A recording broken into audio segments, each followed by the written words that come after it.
नमस्कार विद्यार्थी मित्रांनो, व्यंकटेश एज्युकेशन अँड संस्कृती या आपल्या चॅनलवर सर्वांचे सहर्ष स्वागत आहे। आजच्या व्हिडिओमध्ये आपण मंथन राज्यस्तरीय सामान्य ज्ञान परीक्षा सन 2025 इयत्ता चौथी विषय गणित। आजच्या व्हिडिओमध्ये आपण गणित या विषयाची संभाव्य उत्तरसूची पाहणार आहोत। व्हिडिओ सर्वांनी शेवटपर्यंत बघा, कारण यातील प्रत्येक प्रश्न आपण स्पष्टीकरणासह सोडून घेणार आहोत। याचा मुलांना नक्कीच फायदा होईल आणि आपली उत्तर चेक करायला सुद्धा मदत होईल। आपल्याला किती मार्क्स मिळतात ते मला कमेंटमध्ये कमेंट करून सांगा, कारण आपल्या मार्कामुळे इतरांना सुद्धा अभ्यास करण्याची प्रेरणा मिळेल। नेहमीप्रमाणे व्हिडिओ आवडल्यास व्हिडिओला लाईक करा, आपल्या मित्रमैत्रिणींना शेअर करा, चॅनलवर नवीन असाल तर चॅनलला सबस्क्राईब करा। चला करूया सुरुवात। मराठी या विषयाची लिंक मी या व्हिडिओच्या डिस्क्रिप्शन बॉक्समध्ये दिली आहे, तुम्ही त्यावर क्लिक करून तो व्हिडिओ सुद्धा पाहू शकता। 26वा प्रश्न बघा, खालीपैकी कोणती संख्या आंतरराष्ट्रीय संख्याचिन्हात लिहिलेली आहे? मग बघा, आंतरराष्ट्रीय संख्याचिन्ह म्हणजे इंग्रजीमधले अंक। मग बघा 32,215 पर्याय क्रमांक 4। पुढचा प्रश्न, या संख्येतील फुलीच्या जागी समान अंक असून त्या अंकांच्या स्थानिक किमतीतील फरक 396 दशक आहे, तर फुलीच्या जागी असणाऱ्या अंकांच्या दर्शनी किमतींचा गुणाकार किती? बघा आता इथे सगळे आपल्याला विचारले दर्शनी किमतींचा गुणाकार किती म्हणजे इथे कोणतीही संख्या असेल तर दर्शनी किंमत म्हणजे आहे तो अंक। मग इथे त्यांचा गुणाकार, मग 25 म्हणजे काय, इथे 5 गुणिले 5चा वर्ग दिला, म्हणजे इथे जर 5 आणि इथे पण 5 ठेवला तर, आणि 16 कुणाचा वर्ग आहे तर 4चा, मग 4 चौक 16, 9 कुणाचा वर्ग आहे 3 त्रिक 9, आणि 7चा वर्ग 7 7 49। मग यापैकी कोणता अंक इथे आहे ते आपल्याला काढायचं आहे। मग आपण पर्याय क्रमांक 2चा वापर करूया। आपण काय करूया, इथे पण 4 ठेवूया आणि इथे पण 4 ठेवूया। बघा मी संख्या लिहिते 5 4 आणि इथे 7। आता या 4ची आणि या 4ची आपल्याला स्थानिक किंमत काढायची आहे। हे 4 बघा, एकक दशक शतक हजार, मग या 4ची स्थानिक किंमत किती आहे 4000, आणि हे 4ची स्थानिक किंमत आहे 40, 4 दशक म्हणजे 40। वजाबाकी करूया, आपल्याला माहिती आपण या पद्धतीनं हातचा घेऊन हे करतो। 10तून 4 गेले 6 राहिले, 9 आणि हे 303। बघा बरं इथे आपलं काय सांगितलंय, फरक किती आला यांच्यातील 396 दशक आहे। मग बघा 396 दशक म्हणजे 1 0, मग बघा याच्यावर 1 0 आहे म्हणजे 396 दशक आलेलं आहे।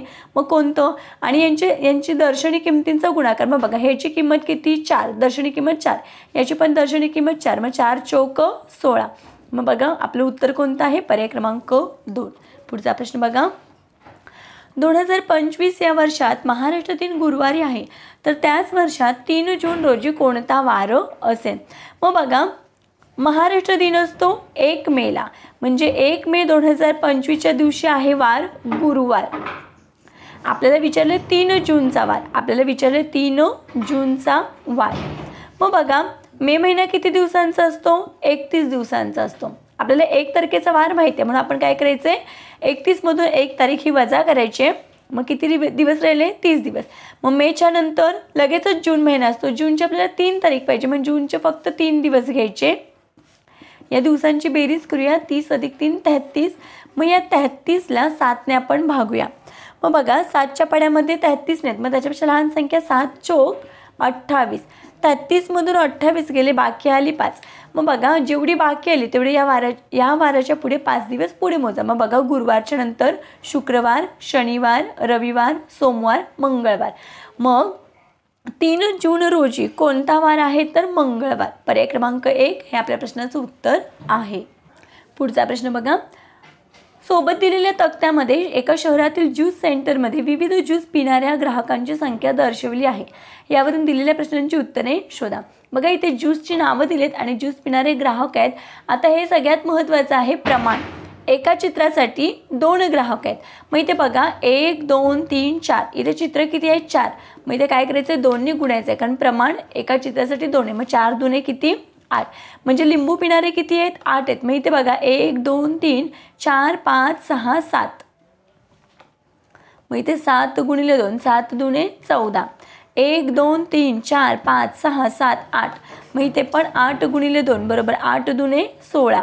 अननस पिणारे 16 जण आहेत, 1 2 3 4 5, इथे 5 गुणिले 2 मग 5 दुने 10। या पद्धतीनं आता प्रश्न वाचूया, कैरी सरबत पिणारे एकूण किती ग्राहक आहेत? मग बघा कैरी पिणारे एकूण किती आहेत? बघा 1 2 3 4 5 6 7, मग 7 दूने 14, मग किती आहेत? 14. पर्याय क्रमांक 3 हे आपल्या प्रश्नाचं उत्तर आहे. खालीपैकी कोणत्या प्रकारचा ज्यूस सर्वात कमी ग्राहक पितात? मग बघा इथे 5 आहेत आणि इथे 4 आहेत. बघा इथे 10 जण आहेत आणि इथे 8 जण आहेत. मग लिंबू पिणारे कमी जण आहेत. पर्याय क्रमांक 3 हे आपल्या प्रश्नाचं उत्तर आहे. सोबतच्या घडणीतून तयार होणाऱ्या खोक्याच्या यश या पृष्ठभागाच्या लगत कोणता पृष्ठभाग येणार नाही? मग बघा यशच्या अपोजिट कोणता येणार आहे? तर क्यू. मग हा लगत येईल का? नाही, क्यू हा अपोजिट येणार आहे. म्हणून मग इथे उत्तर आहे आपलं क्यू, कारण जो विरुद्ध असतो तो जवळ नसतो. म्हणून मी इथे उत्तर आहे पर्याय क्रमांक 4 क्यू. पुढचा प्रश्न बघा. शाळेत जाताना शेखर 2.25 किलोमीटर अंतर सायकलवर जातो, तर शेखर किती मीटर अंतर सायकलवर जातो? आता बघा 1 मीटर बघा 2.25 किलोमीटर म्हणजे 1 किलोमीटर आणि 1.25 किलोमीटर. मग 1 किलोमीटर म्हणजे 1000 मीटर आणि 1.25 किलोमीटर म्हणजे 750 मीटर. मग या दोघांची जर बेरीज केली तर किती येतं? 1750 मीटर. मग बघा 1750 मीटर कुठे आहे? पर्याय क्रमांक 3 मध्ये. म्हणून आपल्या या प्रश्नाचं उत्तर आहे पर्याय क्रमांक 3. पुढचा प्रश्न बघा. एका माळेत सुमित्राने 2/9 फुले ओवली, अमृताने 3/9 फुले ओवली व उरलेली फुले पूर्वाने ओवली, तर पूर्वाने माळेत किती फुले ओवली? बघा आता इथे 2/3 फुले सुमित्राने ओवलेली आहेत आणि अमृताने किती फुले ओवले? 3/9 फुले आणि उरलेली फुले. मग आधी या दोघींची आपण बेरीज करूया. छेद समान आहे, एकदाच लिहून घ्यायचा. 2 + 3 बरोबर किती? 5. अंशांची बेरीज केली 5, म्हणजे सुमित्राने आणि अमृताने एकूण फुले एवढी ओवलेली आहेत 5/9 आणि उरलेली फुले पूर्वाने ओवलेत. मग पूर्वाने ओवलेली फुले काढण्यासाठी काय करायचं? एकूण भाग किती आहे? 9 आहे. मग या 9मधून या दोघींनी ओवलेल्या फुलांची बेरीज वजा करूया आणि छेद आहे तसं एकदाच लिहून घ्यायचं आहे. 9तून 5 गेले 4 आणि हे छेद आहे तसं 9, म्हणजे 9 भागापैकी 4 भाग पूर्वाने ओवलेले आहे. मग 4/9 कुठे आहे? बघा 4/9 पर्याय क्रमांक 4 हे आपल्या प्रश्नाचं उत्तर आहे. 250 रुपयात 20 रुपयांच्या 9 नोटा असून उर्वरित नोटा 5 रुपयांच्या आहेत, तर त्या रकमेत 5 रुपयांच्या एकूण किती नोटा असतील? मग आधी 250 रुपये म्हणजे किती? तर 250 म्हणजे 225. 250 म्हणजे 225 रुपये. आता आपल्याला सांगितले 20 रुपयांच्या 9 नोटा. मग बघा 20 रुपयांच्या 9 नोटा म्हणजे किती? 20 रुपयांच्या 9 नोटा म्हणजे बघा 92, 18 आणि हा 0 आहे तसा 180 रुपये झाले आणि उर्वरित नोटा 5 रुपयांच्या आहेत आणि या नोटा आहेत त्या किती? आणि बाकीच्या 5 रुपयांच्या नोटा आहेत. पण आपल्याला 5 रुपयांच्या नोटा माहीत नाही आहेत. मग आपण काय करायचं? आपल्याला एवढी तर किंमत कळले. मग या 225 मधून आपण हे 180 रुपये काय करूया? वजा करूया. मग बघा 5तून 0 गेले 5, 2तून 8 जात नाही, 2 खोडले वर घेतला, इकडचा एकाचा इथे घेतला, इथे राहिला 1, 12तून 8 गेले 4 राहिले, 1तून 1 गेले 0. मग आपले उत्तर किती आले? 45. म्हणजे इथे किती रुपये पाहिजेत? 45 रुपये. मग 5च्या किती नोटा घेतल्यावर 45 येतात? तर बघा 5 9 45 आलं की नाही? मग 5च्या आता बघा ह्यांची बेरीज केल्यावर बरोबर 250 रुपये 250 रुपये येतात का बघूया. 0 + 5 5, 8 आणि 4 12, हातचा आला 1, 1 आणि 1 2, बरोबर 225 रुपये आलेले आहेत. मग 5च्या किती नोटा? तर 9 नोटा. मग 9 नोटा कुठे आहेत? तर पर्याय क्रमांक 1 हे आपल्या प्रश्नाचं उत्तर आहे. सोबतच्या आकृतीमधील छायांकित भाग दर्शवणाऱ्या अपूर्णांकात 4/6 मिळवले तर किती उत्तर येईल? मग छायांकित भागात मग छायांकित भाग किती आहेत? आधी एकूण मोजूया. 1 2 3 4 5 6, एकूण भाग आहे 6.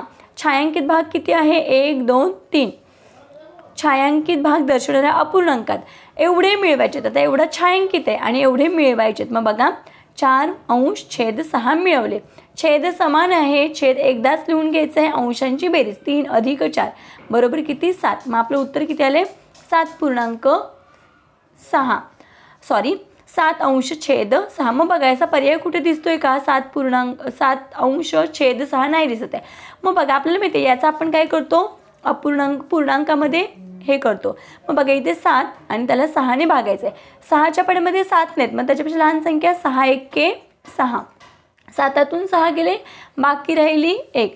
मग बघा भाग किती आला आहे? 1. मग बघा हा 1 पूर्ण घेतलाय, बाकी किती आली? 1. मग ही डोक्यावर घेतली, भागले कशाने? 6ने. मग बघा 1.1/6 हे आपल्या प्रश्नाचं उत्तर आहे.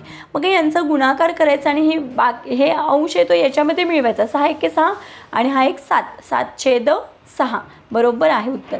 म्हणून मग कोणत्याही पद्धतीने काढले तरी आपले उत्तर हेच येते. म्हणून आपल्या या प्रश्नाचं उत्तर आहे पर्याय क्रमांक 3. बघा पुढचा प्रश्न आहे 986 भागिले प्रश्न म्हणजे चौकोन आहे बरोबर 34. म्हणजे 986ला कोणत्या संख्येने भागले असता उत्तर 34 येतं. आता इथली संख्या आपल्याला माहीत नाही, मग आपण काय करायचं आहे बघा 986 भागिले 34 करूया. बघा इथे मी 34चा पाढा लिहून घेतला आहे. 34च्या पाढ्यामध्ये 98 नाही आहेत, 102 मोठे आहेत. मग आपण ही संख्या घ्यायची 34 दुने 68. 34 दुने 68 वजाबाकी करूया. 8तून 8 गेले 0, 9तून 6 गेले 3, वरून हा 6 खाली घेतले 306. बघा 34 9 306, 34 9 306 यांची वजाबाकी केली, बाकी आली 0. मग आपलं उत्तर किती आले 29. मग बघा आपण चेक करण्यासाठी काय करूया, या दोघांचा गुणाकार केल्यावर बरोबर ही संख्या येते का बघूया. बघा यांचा दोघांचा आपण गुणाकार केला आहे, इथला 29 आणि हे 34चा गुणाकार केला आहे, बरोबर 986 आले. म्हणून मग याचं योग्य उत्तर काय आहे तर 29. पर्याय क्रमांक 2 हे आपल्या प्रश्नाचं उत्तर आहे. पुढचा प्रश्न 25,399 ही संख्या अक्षरात कशी लिहाल. मग बघा 25,399 पर्याय क्रमांक 2 हे आपल्या प्रश्नाचं उत्तर आहे. पुढचा प्रश्न 1 ते 100 पर्यंतच्या संख्यांमध्ये 5 ने निश्चेष भाग जाणाऱ्या 2 अंकी एकूण संख्या किती आहेत. मग बघा 10 15 आपल्याला 2 अंकी पाहिजेत. म्हणून बघा 10 15 20 25 5चा फरक घ्यायचा. 30 35 40 45 50 55 60 65 70 75 80 85 90 95. मग या एकूण जर संख्या मोजल्या तर एकूण संख्या किती आहेत 18. पर्याय क्रमांक 2 हे आपल्या प्रश्नाचं उत्तर आहे. पुढचा प्रश्न बघा खालीलपैकी एकूण किती जोड्या बरोबर आहेत. मग बघा ही रेषा आहे का नाही, मग ही चुकीची जोडी आहे. बिंदू बरोबर आहे. किरण बघा एका बाजूला पॉईंट एका बाजूला ॲरो बरोबर आहे. दोन्ही बाजूला बिंदू त्याला आपण रेषाखंड म्हणतो हे पण बरोबर आहे. मग आपल्याला विचारले किती जोड्या बरोबर आहेत. मग बघा ब क ड या 3 जोड्या बरोबर आहेत. मग 3 कुठे आहे पर्याय क्रमांक 4 मध्ये. म्हणून आपल्या या प्रश्नाचं उत्तर आहे पर्याय क्रमांक 4. पुढचा प्रश्न खालीलपैकी कोणत्या महिन्यात 31 दिवस नसतात. मग आपल्याला माहिती आहे फेब्रुवारी महिन्यामध्ये फक्त 28 किंवा 29 दिवस असतात. म्हणून मग हे उत्तर आहे पर्याय क्रमांक 3. खालीलपैकी कोणते अक्षर सममित नाही. मग पी हे अक्षर सममित येणार नाही, कारण बघा इथून बरोबर मध्यभागी भाग केले की सममित येते. पुढचा प्रश्न खालील आकृतिबंधाचे निरीक्षण करून दिलेल्या पर्यायातील कोणत्या अक्षर समूहासारखा तो आकृतिबंध आहे तो पर्याय शोधा. मग बघा इथे पहिले 2 वेगळे आहेत आणि तिसरं चौथं सेम आहे. मग बघा इथे पहिले 2 वेगळे तिसरं चौथं सेम आहे. बघा याला जर आपण इथे ए बी आणि हे सी सी परत पहिलंच आहे इथे ए बी सी सी असा पॅटर्न कुठे आहे पर्याय क्रमांक 3 मध्ये. म्हणून आपल्या या प्रश्नाचं उत्तर आहे पर्याय क्रमांक 3. पुढचा प्रश्न रिकाम्या जागी योग्य पर्याय शोधा. घनाकृतीला एकूण टिंबटिंब पृष्ठभाग असतात. मग घनाकृतीला एकूण 6 पृष्ठभाग असतात. पर्याय क्रमांक 1 हे आपल्या प्रश्नाचं उत्तर आहे. खालीपैकी कोणत्या पर्यायातील अपूर्णांकांचा उतरता क्रम योग्य आहे. आता इथे आपल्याला उतरता क्रम दिलाय. मग आपल्याला माहिती उतरता क्रम म्हणजे काय मोठ्या संख्येपासून छोट्या संख्येकडे. मग इथे पहिला पर्याय बघूया, त्याच्यामध्ये अंश समान आहेत. मग आपल्याला माहिती आहे ज्यावेळेस अंश समान असतो त्यावेळेस छेदामध्ये जी संख्या लहान ती संख्या सगळ्यात मोठी असते म्हणजे दिलेल्या पर्याय अपूर्णांकांमध्ये. मग बघा 2/5 मोठी संख्या आहे, त्याच्यापेक्षा लहान ही आहे, त्याच्यापेक्षा लहान ही आहेत, म्हणजे हा योग्य उतरता क्रम आहे. आता इथे बघा छेद समान आहे, मग 3 4 9 चढता क्रम दिला, आपल्याला उतरता पाहिजे. बघा इथे अंश वेगवेगळे छेद समान आहे, मग 12 8 9 12पेक्षा 8 लहान 8पेक्षा 3 लहान हा पण योग्य उतरता क्रम आहे. आणि इथे बघा मोठी संख्या पहिल्यांदा दिली आहे त्याच्यामुळे हे येणार नाही, हा पण चढता क्रम आहे. मग आपल्याला उतरता विचारलं होतं म्हणून मग अ आणि क योग्य. मग अ आणि क योग्य कुठे आहे पर्याय क्रमांक 4 हे आपल्या प्रश्नाचं उत्तर आहे. पुढचा प्रश्न बघा 45वा प्रश्न आहे.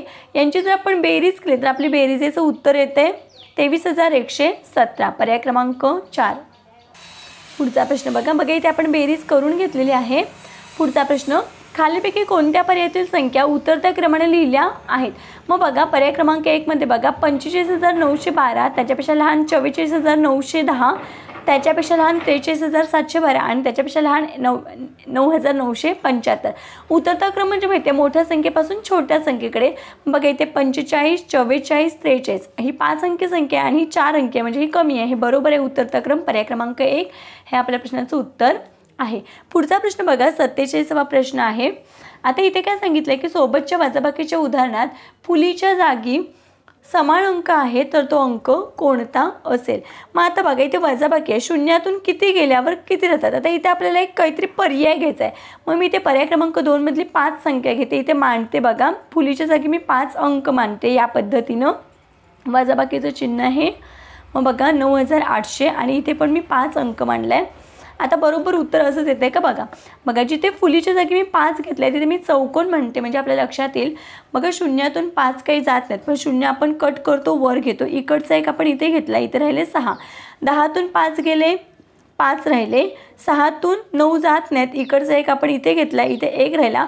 16तून 9 गेले, इथे पण किती राहिले, सॉरी इथे 7 होते पण तिकडे गेलात. हां बरोबर आहे. 16तून 9 गेले, इथे किती राहिले 7 राहिलेले आहेत. आता बघा 1तून 8 जात नाहीत, या 5 मधला मी 1 इथे घेतला, इथे राहिले 4. 11तून 8 गेले 9, 10, 11 किती राहिले इथे वजाबाकी 3. 4तून 9 जात नाहीत, इकडचा एक इथे घ्यायचा, इथे 2 राहिले. 14तून 9 गेले तर इथे बरोबर 5 राहतात आणि हे 2,2. मग आपलं उत्तर बघा सेम इथेच आले. आपण फुलीच्या जागी 5 अंक घेतलं होतं, बघा इथे पण 5 आलेला आहे आणि इथे पण फुलीच्या जागी 5 अंक आलेला आहे. मग आपले उत्तर बरोबर हेच आले 25,375.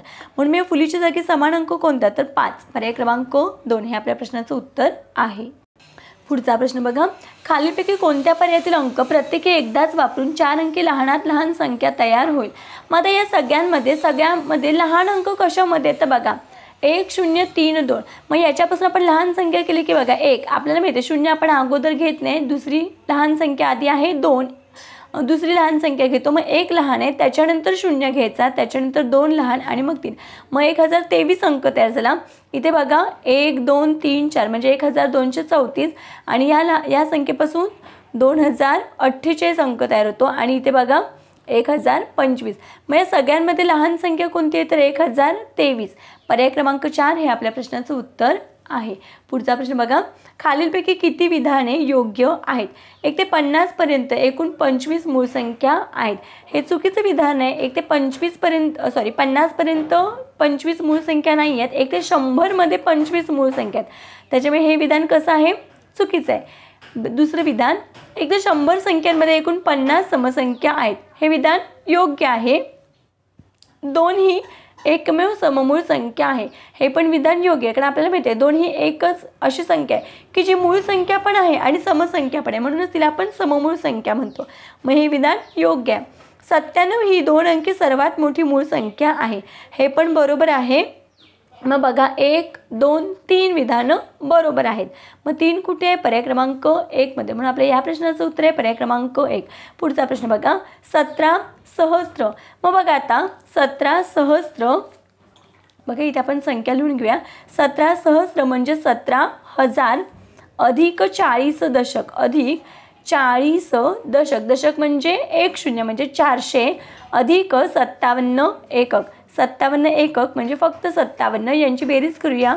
760, 505, 404 आणि हे 17. मग आपलं उत्तर किती आले 17,457.